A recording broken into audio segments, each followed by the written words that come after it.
우리가 이미 살펴본 예레미야 30장에서부터 33장, 30, 31, 32, 33장 이 네 장을 성경학자들이 별명을 붙였는데 예레미야서가 52장인데 이 네 장에는 하나님의 위로가 들어있다 그래서 작은 위로의 책이라. 52장 중에 4장이니까 작은 위로의 책이라는 그런 별명을 붙였습니다. 30장은 작년 추수감사주일에 그들에게서 감사하는 소리가, 지금 예레미야는 거의 하나님의 심판과 멸망에 대한 말씀인데 그 가운데서 감사하는 소리가 나올 것이다. 얼마나 큰 위로가 됩니까? 그 다음에 31장에서는 새 언약, 31장 31절 새 언약이라는 말이 구약에 한 번 딱 나와요. 너무나 귀한 말씀이죠. 옛 언약은 완전히 다 덮어버리시겠다. 그리고 새 언약을 주시니 이것도 얼마나 큰 위로입니까? 그 다음에 지난주 32장 기업 물을 자, 그것이 바로 예수 그리스도 그분의 십자가라고 제가 말씀드렸으니 그분의 은혜로 우리가 구원받고 죄가 사함받아 하나님의 백성이 되었으니 이것도 엄청난 정말 은혜를 받는 위로의 메시지였고 33장은 우리 교회 주제 말씀이에요. 2절 3절 이를 행하시는 여호와 그것을 만들며 성취하시는 여호와 그의 이름을 여호와하는 이가 이와 같이 이르시도다. 우리 3절은 여러분들이 교회 들어오시면서 매번 보시는 너는 내게 부르짖으라 내가 내게 응답하겠고 내가 알지 못하는 크고 은밀한 일을 내게 보여줄 것이다. 제가 2026년도를 시작하는 첫 시간에 우리 교회 주제 말씀을 여러분에게 드렸습니다. 저 말씀도 엄청 위로죠. 앞으로 하나님의 놀라운 큰 뜻과 비전을 바라보게 될 것이다. 성경학자가 참 별명을 잘 붙였습니다. 작은 위로의 책. 근데 저는 좀 다르게 부르고 싶어요. 물론 여기서 작다라는 말은 위로가 작다는 말은 아니겠죠. 52장 중에 4장이 작으니까 작은 위로의 책이라고 불렀지만 저는 이렇게 부르고 싶습니다.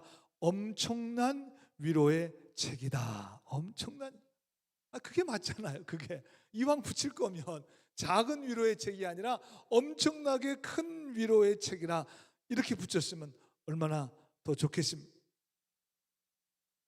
우리가 엄청난 하나님으로부터 위로와 은혜를 받고 그냥 그 은혜와 위로 가운데 머물러 있어서는 안 됩니다. 위로와 소망도 중요하지만 현실도 중요합니다. 여러분 현실을 무시할 수는 없어요. 그래서 오늘 34장은 다시 현실로 돌아옵니다. 현실로 돌아와요. 우리가 살아가고 있는 시대도 마찬가지입니다. 힘들고 어려운 일들이 얼마나 많이 있는지 모릅니다. 근데 그 가운데 또 우리 주님께서 주시는 엄청난 놀라운 위로와 격려가 있습니다. 너무나 감사한 일입니다. 그러나 우리가 현실을 또 절대로 무시해서는 안 돼요. 주님이 주시는 그런 위로와 격려와 힘으로 여러분 우리 앞에 닥친 고난의 현실을 감당하며 승리하며 살아가야 될 줄로 믿습니다. 현실을 무시하고 현실을 외면하고 그냥 구름에 붕붕 떠가지고 살다가는 언젠가 떨어져요. 언젠가 떨어집니다. 현실을 위해서 우리는 잘 알아야 돼요. 오늘 말씀을 통해서 우리의 삶의 여러 가지 어렵고 힘든 현실 가운데 있지만 그 현실을 믿음으로 살아낼 그런 삶의 힘과 능력과 하나님의 은혜가 충만히 임하시는 그런 귀한 시간이 되시기를 우리 주님의 이름으로 간절히 축원합니다. 우리 옆 사람하고 한번 이렇게 인사했으면 좋겠어요. 믿음으로 현실을 살아내야 합니다. 믿음으로 현실을 살아내야 합니다. 여러분 기독교는 절대 현실을 도피하거나 피하는 종교 아닙니다. 우리는 현실을 마주하고 그리고 믿음으로 그 현실 가운데서 승리하는 삶을 살아가는 것이 이게 우리의 신앙이고 믿음이고 기독교입니다. 여러분 4장에 걸쳐서 정말 엄청난 하나님의 위로와 소망과 은혜를 받았습니다. 그리고 현실로 돌아왔어요. 현실을 보니까 완전히 바벨론에 의해서 나라가 포위되어 있습니다. 이제 조금 있으면 멸망을 해요. 망합니다. 여러분, 이거 무시해서는 안 되죠. 맞닥뜨려야죠. 정확히 보아야 됩니다. 오늘 그래서 본문을 읽진 않았지만 7절에 보니까 그때에 바벨론 왕의 군대가 예루살렘과 유다에 남은 모든 성읍들을 쳤으니 곧 라기스와 아세가라 유다의 견고함 성읍 중에 이것들만 남았다. 다른 거 다 지금 성읍 다 함락되고 지금 두 성만 남았어요. 저게 이제 예루살렘을 지키는 성들이죠. 근데 다 지금 바벨론 군사들에 의해서 다 지금 성이 다 멸망당하고 두 성만 남았고, 이제 저 두 성도 이제 조금 있으면 다 무너져요. 그리고 결국 남은 것은 예루살렘과 예루살렘 성전만 남게 되고 이제 바벨론에 의해서 완전히 나라가 멸망될 그런 상황 가운데 오늘 1절에 보시면 바벨론의 느부갓네살 왕이 그의 모든 군대와 그의 통치하에 있는 땅의 모든 나라와 모든 백성이 예루살렘과 그 모든 성읍을 칠 때에 바벨론이 아주 총공격을 했어요. 바벨론 휘하에 있는 모든 나라들이 또 거기 다 붙었어요. 그래가지고 지금 예루살렘을 공격하고 있습니다. 여러분 34장을 여러분 한번 쭉 읽어보시면 아시겠지만 이런 위급한 상황 가운데서도 여호와께로부터 예레미야에게 하나님의 말씀이 임하십니다. 시드기야 왕에게 하나님 말씀해 주셔요. 지금 이 어려운 상황 가운데 있는, 그리고 그 나라의 왕인 시드기야에게 앞으로 바벨론에 의해서 포로로 잡혀가게 되는 모든 상황을 아주 세세하게 말씀해 주셔요. 그럼 말씀도 안 하실 것 같은데 참 우리 하나님 좋은 하나님이셔요. 그걸 또 다 일일이 말씀해 주셔요. 이렇게 말씀해 주시는 이유가 뭐겠습니까? 마지막으로 지금 시드기야 왕에게 영적인 도전과 기회를 주시는, 이러면 말씀을 하고 계시다는 것은 그래도 가능성이 있다는 거 아니겠습니까? 그래도 이런 강력한 경고를 받았어요. 이제 나라가 망하고 너 이제 포로로 잡혀가야 된다고 하나님 말씀하시니 이 강력한 말씀 앞에, 이 도전 앞에 이 시드기야 왕도 결국 뭔가 변하게 됩니다. 뭔가 신앙적인 조치가 일어나게 됩니다. 영적인 변화의 사건이 일어납니다. 그게 오늘 8절 말씀이에요. 시드기야 왕이 예루살렘에 있는 모든 백성과 한 가지로 하나님 앞에 계약을 맺습니다. 하나님과 약속을 합니다. 지금 저 위기에 하나님 살려주십시오. 그리고 하나님과 약속을 해요. 자유를 선포한 후에 여호와께로부터 말씀이 예레미야에게 임하니라. 그 하나님과의 약속 계약이 뭔가 하면 9절에 나옵니다. 사람마다 각기 히브리 남녀 노비를 다 가지고 있었어요. 종을 가지고 있었어요. 근데 그거를 다 놓아 자유롭게 하고 그의 동족 유다인을 종으로 삼지 못하게 했습니다. 그렇게 하나님하고 약속했어요. 종 다 풀어주겠습니다. 다시는 종 삼지 않겠습니다. 여러분, 이 약속을 그냥 아무렇게나 한 게 아니라 하나님의 성전에서 15절에 보니까 내 앞에서 계약을 맺어, 하나님 앞에서 계약을, 성전 앞에서 계약을 맺었습니다. 하나님 앞에서 결단을 했어요. 그리고 18절에 보니까 송아지를 둘로 쪼개고 그 두 조각 사이로 지냈습니다. 송아지를 갈랐습니다. 두 방향으로 죽였다는 거 아니겠습니까? 여러분, 이 당시에 약속을 할 때는 지금처럼 크레딧 체크를 하고 서명하고 반드시 지키겠다고 계약서 쓰고 그런 게 없잖아요. 그래서 이 약속은 너무나 중요한 약속이면 동물을 잡아 죽입니다. 송아지를 잡아 죽여요. 굉장히 큰 약속이죠. 반드시 지키겠다는 거죠. 동물 잡아 죽여가면서까지 계약 약속을 했는데 그거 어기면 되겠습니까? 그렇게까지 약속을 했는데 이 정도면 보통 약속 아닙니다. 우리말로 하면 생명 걸고 목숨 걸고 내 전 재산 다 걸고 내가 이거 반드시 지키겠다고. 어떤 상황이 돼도 좀 어렵고 힘들다고 이 약속을 절대로 파기하지 않겠다고. 어떤 이유에서든지 이 약속은 지켜져야 한다는 의미로 하나님 앞에서 송아지를 둘러 쪼개서 약속을 했잖아요. 이 약속은 정말 깨지면 안 됩니다. 그럼 이 약속이 지금 왜 중요하냐? 여러분, 우리 사실 이스라엘 백성들은 우리가 잘 아는 대로 애굽에 430년간 종살이를 했습니다. 여러분, 우리도 일본에 36년간 지배를 받았잖아요. 한국 사람들의 DNA에는 그게 지어줄 수 있겠습니까? 그게 일본의 식민지 지배를 받은. 우리 엊그제 광복절이었잖아요. 막 마음에서 막 올라오죠. DNA에 새겨졌기 때문에. 근데 이 사람들은 애굽에 430년, 우리보다 10배나 더 많아. 10배나 더 어마어마한 세월을. 그래서 이 애굽의 종살이하던 노예로 있던 이 히브리 민족들을 출애굽시켜서 가나안 땅가 살게 하시고 제사장 나라 거룩한 백성, 하나님의 백성으로 삼아 주셨습니다. 그래서 하나님은 무슨 이유에서든지 동족을 종으로 삼는 것을 기뻐하지 않으셨어요. 아니, 본인들이 종이었잖아요. 근데 또 종을 부려요? 이건 아니잖아요. 그래서 구약을 읽다 보면 노예로 팔린 히브리 종들, 근데 또 무슨 사정이 있잖아요. 팔아야 될 사정이 있게 될 거 아니겠습니까? 그 당시에.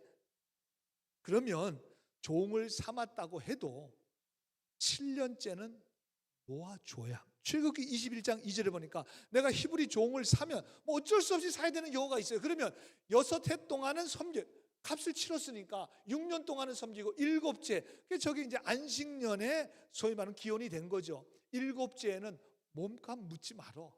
얼마 해주고 샀는지 묻지 말어.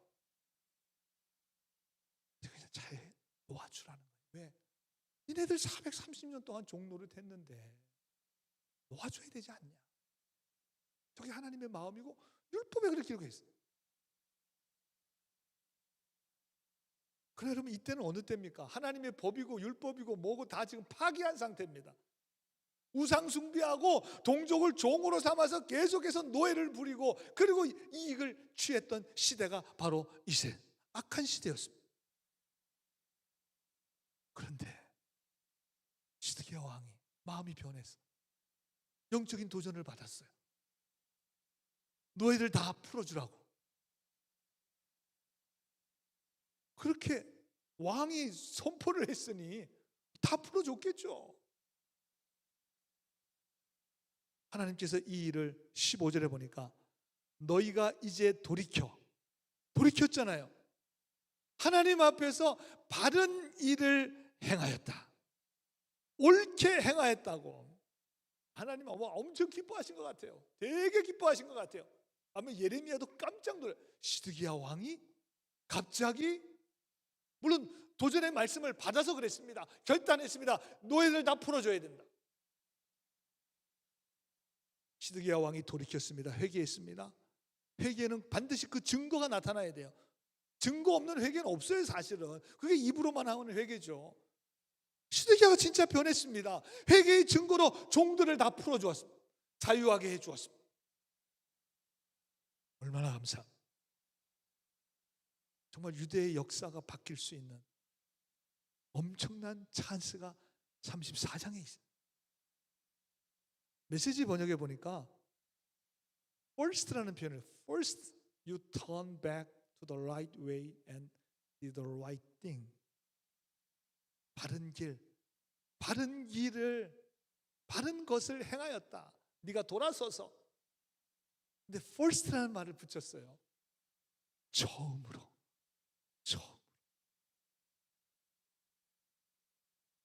하나님 정말 너무 기뻐하셨을 것 같아요.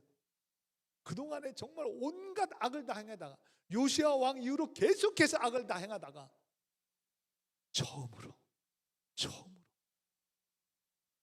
내가 내 마음에 드는 일을 했구나. 바른 길을 행했구나. 하나님 좀 감격하신 것 같아요. 그런데 오늘 11절에 보니까 그러나, 영어 성경에는 but으로 시작하는데 한국말은 그냥 후에, 그러나 그 말이죠. 그 후에 그들의 뜻이 변했습니다. They changed their mind. 마음이 바뀌었어요. 왜 바뀌었을까 도대체? 좋은 마음 먹고 좋게 행동했는데 그 좋은 마음이 왜 바뀌었을까? But. 근데 메시지 성경에 보니까 but a little while later. 조금 뒤에. 방금 전까지만 해도 하나님 좋아하는 일을 행하고 결단했는데 방금 그 후에 바로 얼마 지나지 않아서 금세 시드기야의 마음이 바뀌어졌습니다. 어떻게 바뀌었나요? 16절에 보니까 너희가 돌이켜 내 이름을 더럽히고, 아니 송아지 쪼개가면서 약속했잖아요. 언약을 맺었잖아요. 근데 금세 마음을 바꿨어요. 여러분, 사람도 이렇게 하면 상당히 기분 나쁠 것 같아요. 금세 약속하고 돌아서서 바꿔요. 하나님 말씀, 이건 내 이름 더럽힌 거야. 각기 노아 그들의 마음대로 자유하게 했던 노비를, 방금 전까지 풀어줬던 노비들을 다시 끌어와서 다시 너에게 복종시켜 너희의 노비로 삼았더라 그래. 도대체 무슨 일이 있었길래 다 풀어졌던 노비들을, 종들을 회개의 마음으로, 하나님 앞에 정말 진심으로 회개합니다는 마음으로 노예들을 다 풀어주었는데 그것을 도대체 왜 다시 끌어들여서 종으로 삼았을까? 하나님 방금 전까지 하면서 그렇게 기뻐하셨는데, 송아지를 쪼개가면서 우리가 반드시 약속 지켜야 돼, 이거 약속 변하면 안 돼, 그렇게 다짐을 했었는데 이렇게 허무하게 50장 가서 오겠다는 것도 아니고 40장 가서 오겠다는 것도 아니고 지금 34장 한 장에 금방 약속해놓고 금방 약속으로. 그 이유가 뭔가? 34장을 꼼꼼히 읽어보시고 다음 주에 저한테 찾아오셔서 답을 저한테 주시면 제가 선물 하나 드리겠습니다. 찾기가 좀 어려우실 거예요. 찾기가. 그래서 제가 오늘 찾아드립니다. 여러분 한번 잘 읽어보시면, 잘 읽으면 또 찾을 수는 있어요. 잘 읽으면. 34장에 근데 그 이유에 대해서 자세하게 나와 있질 않아요. 근데 맨 마지막에 힌트를 주는 구절이 나와요. 21절, 22절 말씀. 너희에게서 떠나간, 저 뒷부분에 보시면 바벨론 왕의 군대의 손에 떠나갔대요. 바벨론이. 22절에 보시면 여호와의 말씀이다. 보라, 내가 그들에게서 명령하여 이 성읍에 다시 오게 하신. 바벨론이 잠깐 떠나갔구나. 다시 바벨론을 불러들여서 그들이 이 예루살렘 성을 쳐서 빼앗아 불사를 것이라. 내가 유다의 성읍들의 주민이 없이 처참한 황무지가 되게 하리라. 철수했던 바벨론 군사들을 다시 끌어들여서 이제 완전히 유대 예루살렘을 멸망시키겠다는 것입니다. 하나님 좀 화가 단단히 나신 것 같아요. 왜? 금방 약속하고 뒤집었어요. 금방 뒤집었어요. 여러분, 실제로 이런 사건이 있었습니다. 유대는 당시에 애굽을 의지했습니다.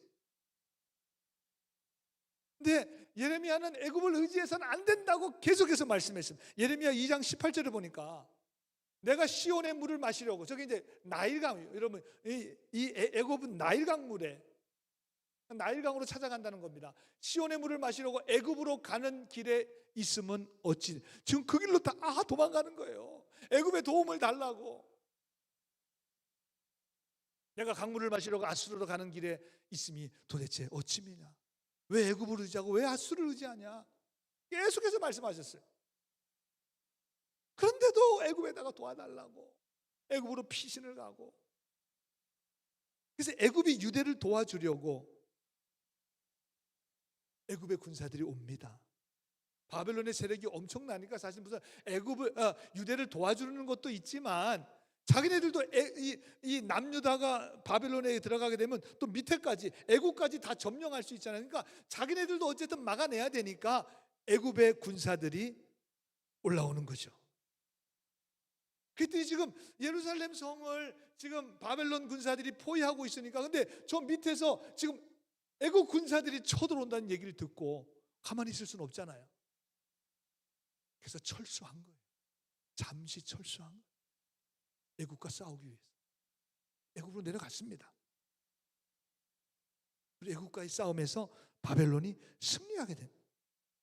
애굽도 대단히 큰 나라고 그 아주 힘센 나라지만 워낙 그 당시에 바벨론의 이 세력이 엄청났기 때문에 애굽이 지게 돼요.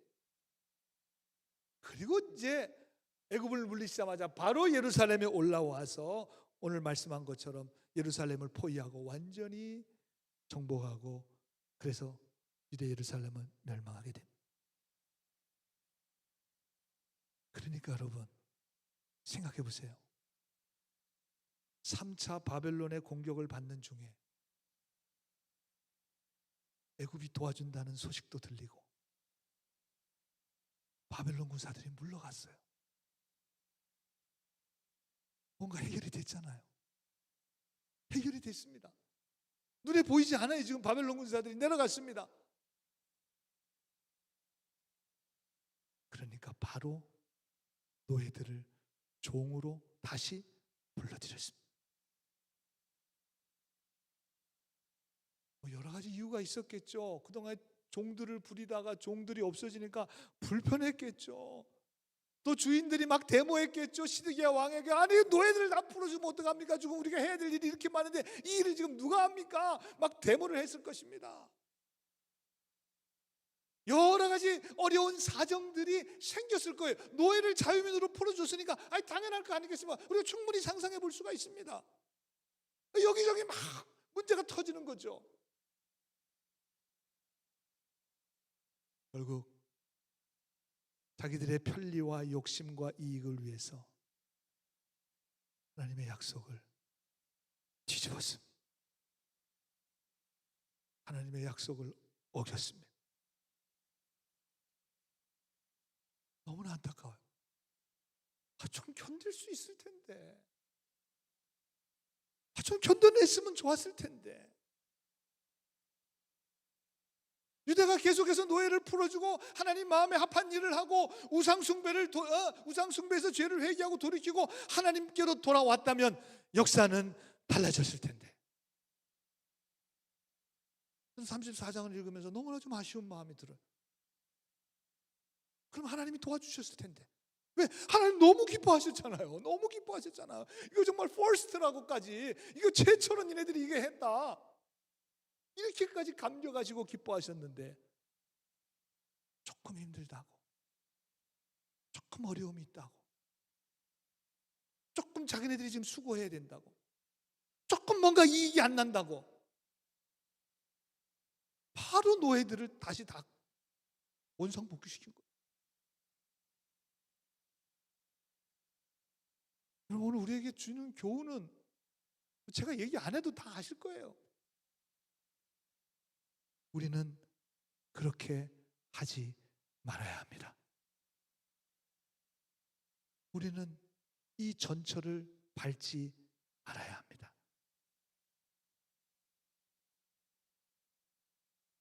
저는 오늘 2026년도를 시작하면서 여러분 하나님 앞에 결단하고 소원하고 다짐했던 것들을 한번 돌아보셨으면 좋겠어요. 그런 시간이 한 번쯤은 있어야 되잖아요. 우리가 1년을 살아가면서 내가 연초에 하나님 앞에 다짐하고 결단하고 소원하고 내가 믿음대로 살겠습니다. 그렇게 시작을 했는데 물론 여러 가지 어려움이 있었죠. 예기치 못한 일도 있었습니다. 예기치 못한 방해도 있었고 예기치 못한 어려움과 힘듦도 있었습니다. 사실이에요. 현실입니다. 그러나 그렇다고 해서 내가 하나님과의 약속을 저버렸다면, 하나님과의 약속을 깨버렸다면, 하나님의 약속을 아무렇지도 않게 취급했다면, 하나님하고 나만 아는 건데 뭐 아무도 모르는데 뭐, 그리고 그냥 얼렁뚱땅 슬쩍 넘어가 버렸다면, 오늘 34장의 모습과 뭐가 다르겠어요? 뭐가 다르겠어요? 여러분들이 올 한 해를 시작하면서 하나님 앞에 약속하고 결단한 모든 것들을 잘 감당하시고 오늘 이 8월 셋째 주까지 잘 지키시고 하나님의 약속을 정말 다 이루기 위해서 최선을 다해서 오늘 여기까지 오셨다면 잘하셨습니다. 훌륭합니다. 대단합니다. 칭찬받아 마땅합니다. 자기 자신을 격려해 주셔도 괜찮습니다. 착하고 충성된 종의 모습인 줄로 믿습니다. 감사한 거죠. 그런 믿음의 삶을 살아올 수 있었다면. 그러나 만약에 내가 2026년도를 시작하면서 정말 하나님 앞에 이렇게 믿음대로 살겠습니다. 우리 올해 우리 교회 표처럼 리바이벌 투게더 성령의 도우심으로 우리가 정말 내 안에 부흥의 불을 내 마음 가운데 품고 시작했지만 벌써 어느덧 8월 달이 되면서 세상에 여러 가지 어려운 일들도 맞고 힘들고 고단한 삶을 살아오면서 부흥의 불도 다 꺼져버리고 하나님의 뜻을 따라 살아갈 생각도 못하고 바쁘다는 핑계로 뭐 여러 가지 뭐 이유가 많죠. 여기도 이유가 얼마나 많았겠어요. 종들 다 놓아주셔서 얼마나 이유가 많았겠습니까? 수많은 이유죠. 수많은 이유와 핑계로 하나님의 약속을 내가 지키지 못해. 그건 본인만 알아요. 누가 다른 사람 판단할 필요도 없습니다. 이거는 본인. 그럼 내가 올 한 해 그냥 계속 이대로 살아간다면 그러면 안 되잖아요. 그럼 34장 똑같은 거 아니에요? 오늘 8월 세 번째 주, 이제 8월도 다 갔어요. 9, 10, 11, 12 이제 4달밖에 안 남았잖아요. 올해 내가 하나님의 약속을 다시 기억하고 약속의 자리로 내가 다시 돌아오고 내가 하나님을 떠나 있다면 내가 결심하고 결단만 하고 내가 약속만 하고 전혀 지키지 못하는 것들이 있다면 저는 오늘 이 시간 하나님 앞에 여러분들이 정말 진심으로 회개하고 다시 돌이킬 수 있는 중간 점검을 할 수 있는 그런 시간이 되기를 주님의 이름으로 간절히 소원합니다. 한 해 한 해가 너무나 빠르게 지나가고 있어요. 그래도 벌써 좀 있으면 땡스기빙 크리스마스면 또 끝납니다. 2027년도를 또 시작해야 돼요. 이때쯤 한번 여러분의 믿음의 삶을 한번 점검하는 시간을 가지셨으면 좋겠습니다. 내가 지금 잘하고 있는지, 내 믿음이 지금 잘 유지되고 있는지, 이 2026년도 이 믿음의 경주를 여러분 현실은 물론 어려워요. 이유가 있죠. 사정이 있고 또 방해하는 세력도 많고 그러나 우리는 끝까지 이 믿음의 경주를 잘 감당해야 합니다. 그러기 위해서는 올해를 시작할 때 가졌던 마음들을 다시 한번 돌아보시고